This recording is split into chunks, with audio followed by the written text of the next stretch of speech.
Hey guys, Rob from Topside Studios. Let's start this episode off with a quick time lapse of me redesigning the UI elements. Let's jump straight into it.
Tonight I just want your love above the stars.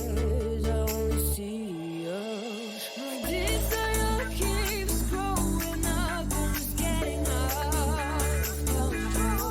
Babe, I can't tell you the truth about love.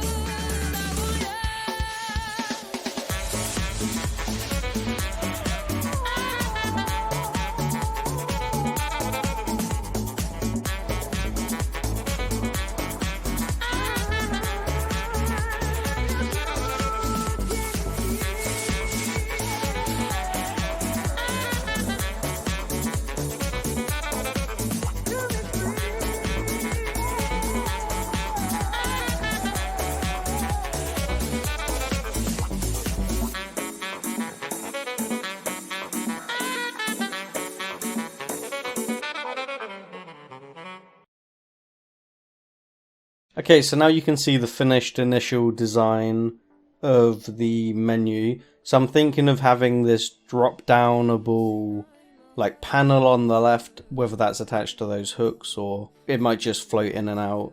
When you go on story mode, this background will appear with like a world map with the different locations for the levels, potentially multiple levels per location because we can't just have 10 levels. When you go into arcade, I'm thinking more of a grid layout, more of a classic with times next to it because that's kind of the whole point of the game. And then of course options and customize would have to have different backgrounds. But this is kind of the base idea, everything to be on these hooks coming up or down, potentially. Maybe just floating in and out from the different sides of the screens will look better. But I kind of like this cartoony, bright color style. After the time lapse, I added a little bit of a texture and changed the color of the land to green, and then added almost like a sea, so it does look more like a world map here. With that being said, I'm definitely open to changing a lot of the features. I kind of liked how the buttons looked without the back panel, but I also like the almost animation of a back panel flicking down. And then I just opened Unity and I still like the old almost pixel art buttons, so definitely got a lot of work to do, but it's fun to test different ideas. Now with that being said, I can't implement this menu into the game until the different sub-menus are done.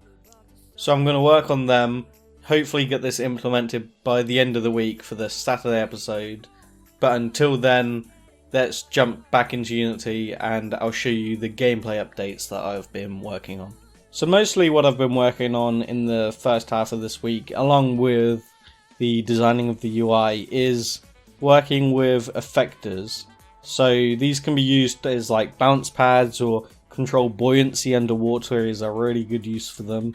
You can also do one-way platforms with them and just do a massive variety of stuff. I'm planning on releasing a tutorial later in the week, so keep an eye out for that. But I'll show you just two little use cases within my project that I've implemented them now, and I'm planning on implementing more later. I've been messing about with them in other little test projects. So firstly is the one-way platform.